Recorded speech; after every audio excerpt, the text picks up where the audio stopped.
picture this. It's Tuesday morning. You have this massive project moving forward, but you need that one crucial piece of input from a key stakeholder just to keep the momentum going. Right. So you sit down and you write a meticulous 3-paragraph email. You provide the background context. You lay out the current situation with perfectly balanced bullet points. Oh, yeah, the perfect bullet points. Exactly. You detail 3 perfectly balanced options. You hit send, and you're feeling pretty confident about how thorough and professional you sound. Sure. But then a few hours go by, maybe a whole day, and eventually your inbox kings. You open it up, and you get a single-word reply, and it just says, sure. Oh, man, the dreaded sure. The dreaded sure. I mean, was it a yes to option A, a no to the timeline, like a passive-aggressive dismissal? You have absolutely no idea. You're right back where you started. Right, except now you've wasted your time and theirs.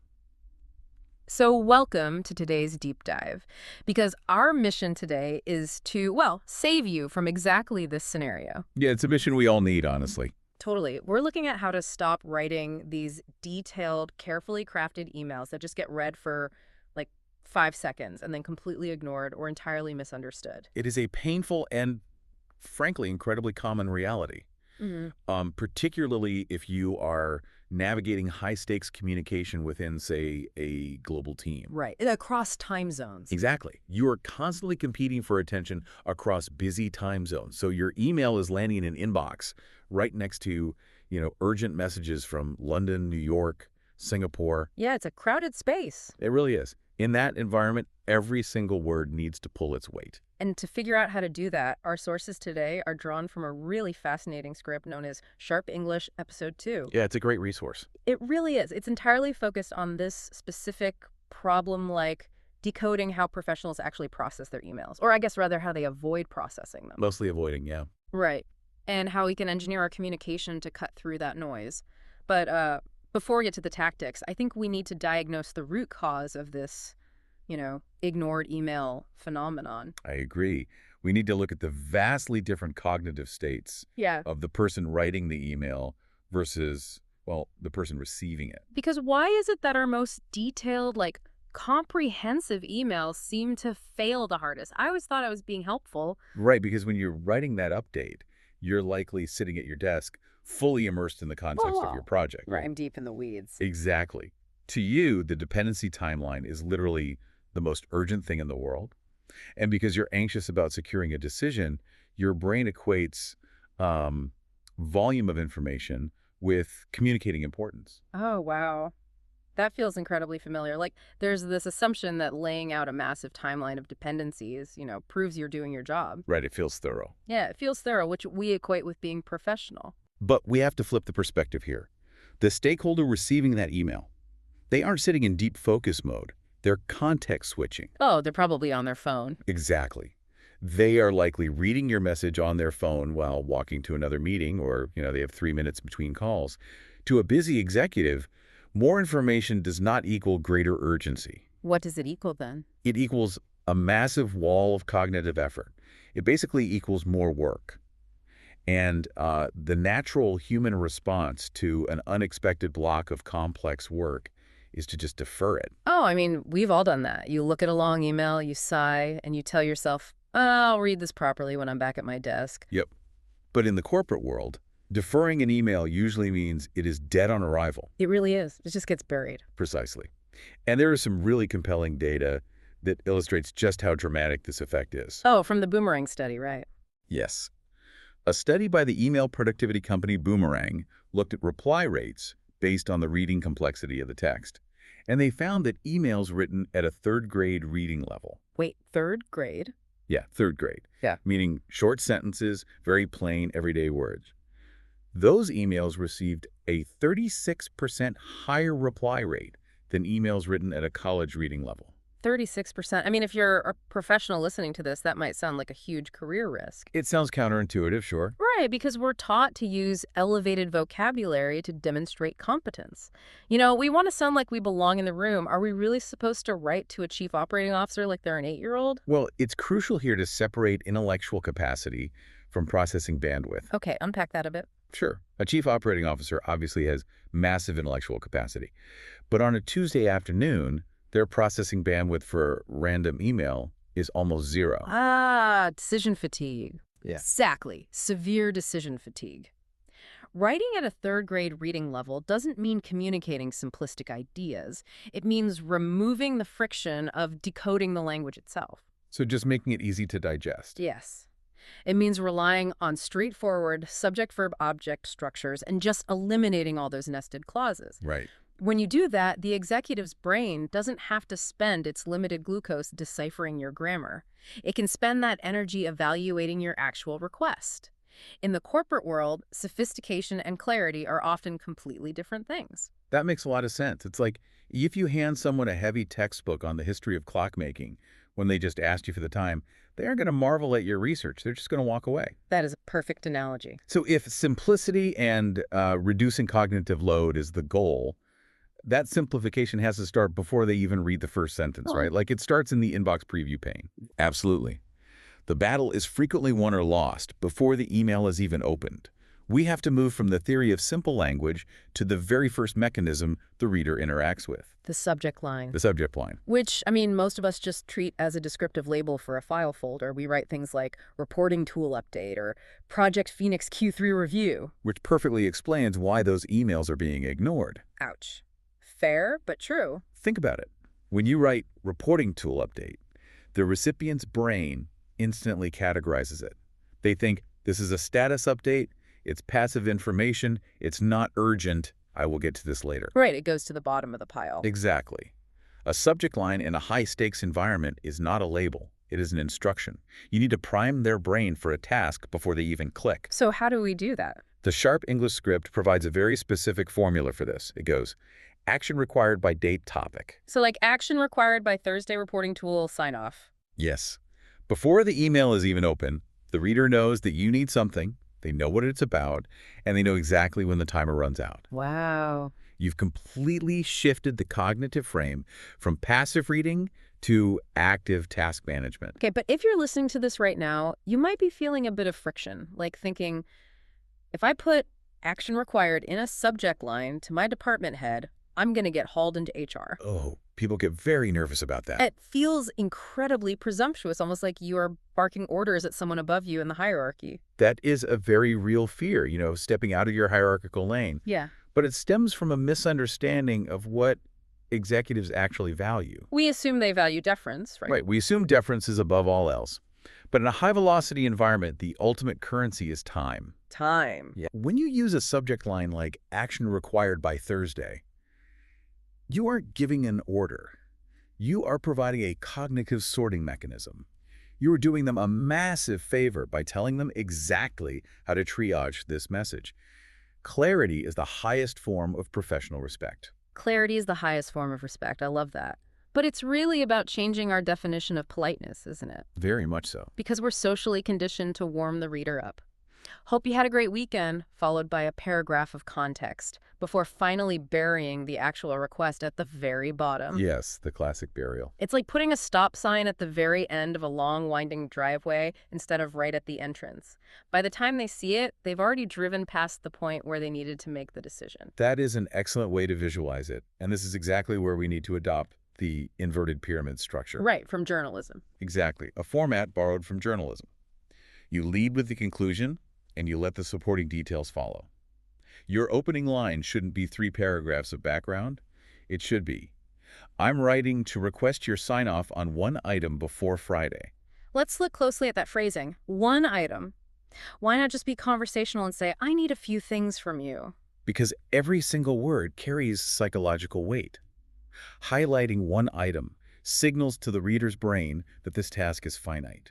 Oh, it boxes it in. Right. It tells them this will take you exactly 30 seconds to resolve. Saying a few things introduces ambiguity. And ambiguity sounds like an exhausting list is coming. It sounds like a trap. It does. It sounds like a heavy cognitive lift. Yeah. You want the reader to feel oriented and entirely capable of handling the request immediately. I see the logic there, but let's deal with the reality of complex projects. What if the topic genuinely is complicated? Like, what if they absolutely need the background information to make an informed decision? You don't just ask for a sign-off in a vacuum, of course. Right, so how do you balance that? You still use the inverted pyramid.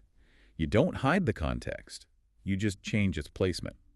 Immediately after your opening request, You provide a summary phrase. Okay, what does that look like? You explicitly write, the short version is this, followed by a single tightly written sentence explaining the core issue. Ah, the short version is this. Exactly. Everything else, the deep background, the data tables, the three options, goes below that line. They can read it if they need to, but they don't have to hunt through a wall of text just to figure out why you were in their inbox. That is a brilliant forcing function for the writer, too. Because if you can't distill your massive project into a single short version sentence, you probably aren't ready to send the email. That's a very good point. But this brings up another tension. Once you have their attention, how do you articulate what you need without crossing the line into sounding overly demanding? Like, if I'm a mid-level manager messaging a VP, explicitly pointing out the consequences of them not answering me feels like walking into a minefield. That's a huge hurdle. Many professionals, especially those communicating across different cultural norms or, steep corporate hierarchies, Yes. confuse clarity with pressure. Yes, exactly. But there is a massive structural difference between expressing worry and exercising process governance. Governance versus worry. How does that actually look in practice? Well, let's say you need a senior director to approve a software rollout. If you write, I'm really worried that if we don't get this approved, we'll miss the Friday deadline. What is the actual message being received? It sounds like I'm stressed out. I'm making myself the emotional center of the problem, and subtly I'm kind of blaming them for my stress. Exactly. It is emotionally loaded. And it forces the executive to manage your feelings rather than manage the project. Oh, wow. Now, contrast that with the consequent sentence. Instead, you write, without your go-ahead, the IT team cannot begin configuration, which puts our Friday deadline at risk. There is a subtle but really powerful shift there. By removing I'm worried, you just remove the emotion entirely. Yeah. It doesn't sound like a threat or an ultimatum. It just sounds like an objective map of the dependencies. It is pure process governance. You're saying if A does not happen, B cannot happen. You are showing the stakeholder that you understand the mechanics of the project, you know exactly where the bottleneck sits, and you are professionally flagging it. And it protects you. It does. You are giving them the factual data they need to prioritize their own workload without entangling them in your personal anxiety. That makes it so much safer for the sender. Yeah. But there's still a hurdle on the reader side, because sometimes the stakeholder won't reply, not because they don't understand the consequence, but because they just don't have all the answers yet. Right. The situation is fluid. Yeah, and they feel like if they reply to your email, they're committing to a permanent course of action that might be wrong. That is the paralyzing effect of permanence. Stakeholders often procrastinate because they feel pressured to have the perfect, finalized answer. They don't want to be legally bound to a decision, so they choose the safest option, which is silence. Silence is safe. Exactly. And this is where the sharp English script introduces a crucial pivot to lower the stakes. Yeah. You explicitly ask for a directional answer. A directional answer rather than a final verdict. You frame it like this. I'm not looking for a final decision. I just need a directional answer so the team can keep moving. That is a fascinating psychological release valve. You are giving the stakeholder permission to, point the compass in a general direction without forcing them to lock in the final coordinate. Exactly. You're telling them they don't have to sign off in blood. It completely removes the pressure of finality. It signals that you are reasonable, you understand the complexity of their position, and you are fiercely protecting their time. By making the ask feel smaller and less permanent, you drastically lower the barrier to entry for them to just hit reply. Okay, so we've optimized the first contact. We have the action-oriented subject line, the inverted pyramid, the consequent sentence, and we've lowered the stakes with a directional ask. A very solid start. But the psychology shifts entirely when things still slip through the cracks, the anxiety spikes, and we enter the most awkward phase of corporate communication, which is the follow-up. Oh yes, it is the phase where discipline breaks down and tone just leaks through our writing, no matter how hard we try to hide it. We definitely all have our crutch phrases when we're waiting on someone. We say things like, I just wanted to check in on this, or just bubbling this up to the top of your inbox. Circling back. Yes, circling back. But I tend to think of the word just in these emails as verbal slouching. It is the written equivalent of physically shrinking yourself down in the doorway of their office. Verbal slouching captures the dynamic perfectly. When you use the word just, it acts as a built-in apology. You are literally apologizing for existing in their inbox and taking up their time. Right. It inadvertently signals to the reader that you don't actually believe your own request is a priority. Hmm. If the dependency is critical enough to warrant a follow-up, it is critical enough to state directly. And on the other end of the spectrum, there's a phrase that is even more damaging because of the hidden hostility it carries. Oh, I think we all know what's... You need a phrasing that acknowledges the reality of their workload, builds goodwill, and firmly positions you as a project manager rather than a personal chaser. Okay, what's the framework? It looks like this. I wanted to follow up on my email from last week. I know your schedule is full, and I want to make sure this doesn't slip through. Oh, there is a really smart pivot in that phrasing. Make sure this doesn't slip through. It shifts the blame away from them as an individual who forgot something, and it puts the focus on the inherent chaos of the inbox. Yeah. It frames the two of you as partners teaming up against a broken process rather than, you demanding something from them. It is highly supportive, but it doesn't sacrifice momentum. However, goodwill alone won't get you the answer. You still need a mechanism to force a response, which is where most professionals fail right at the finish line. How do they fail? They wrap up their follow-up by saying, "Let me know if you have any questions." Oh. Which is essentially a polite invitation to do absolutely nothing. It puts the ball back in their court, but there's no buzzer on the clock. Exactly. It creates an open-ended loop, and open-ended loops get deferred. Instead, you must use the deadline close. You anchor a specific date to close the loop. You write, "Could you confirm by Thursday so I can keep the team on track?" See, I'm going to challenge that slightly. If I say, could you confirm by Thursday to a senior VP or a managing director, it feels like I'm attempting to manage their calendar. It risks coming across as really presumptuous. That is a fair critique, and it highlights the importance of register. The core mechanism anchoring a date must remain. But if you're dealing with a much steeper hierarchy or a more formal cultural dynamic, you simply soften the edges of the phrase. Soften it out. Instead of, "Could you confirm by Thursday," you shift it to, "Would Thursday work for a response so I can update the team?" Oh, that is a great distinction. It is the exact same as you are still planting Thursday in their mind as the deadline, but you are handing the illusion of control back to them. It frames it as an inquiry rather than a directive. Precisely. And notice the second half of both of those phrases, "so I can keep the team on track," or "so I can update the team." This is a crucial reframing tactic. Because it's not about me. Right. You aren't asking for the response as a personal favor to you. You are asking on behalf of the broader team. It changes the dynamic from a one-on-one demand to a collective project necessity. It depersonalizes the friction entirely. Man, this entire approach really feels like being handed the hidden instruction manual for the corporate inbox. It's about understanding the psychology of attention just as much as it is about grammar. Well, knowledge is only valuable when it's applied, right? These strategies, the directional answer, the consequent sentence, the inverted pyramid, they aren't just empty corporate buzzwords. They are structural tools designed to systematically reduce cognitive load for the reader while clarifying the intent for the writer. Which means it's time for you to put this into action. We have a challenge for you today. Sometime in the next few hours, open up your drafts folder or find that next critical email you need to send to a stakeholder and restructure it using this exact formula. Yes, try it out. Step 1. Your very first line must state exactly what you need and when you need it. Step 2. Follow it immediately with the consequent sentence mapping out exactly what happens to the project if you don't get that input. Step 3. End with the deadline close asking, could you confirm by this specific date? And here is a final diagnostic test for your new structure. Rewrite your subject line absolutely last. Oh, last. Yes, only after you have stripped away all the emotional fluff and realized what the singular specific requested action actually is, should you write the subject line. If you cannot easily summarize the required action in 5 words or less, your email is still too complicated. Write the subject line last. I love that. It forces you to prove to yourself that you actually know what you are asking for before you demand someone else's time. Well, we've covered a tremendous amount of ground today on how to navigate written communication, but I want to leave you with a broader thought to mull over.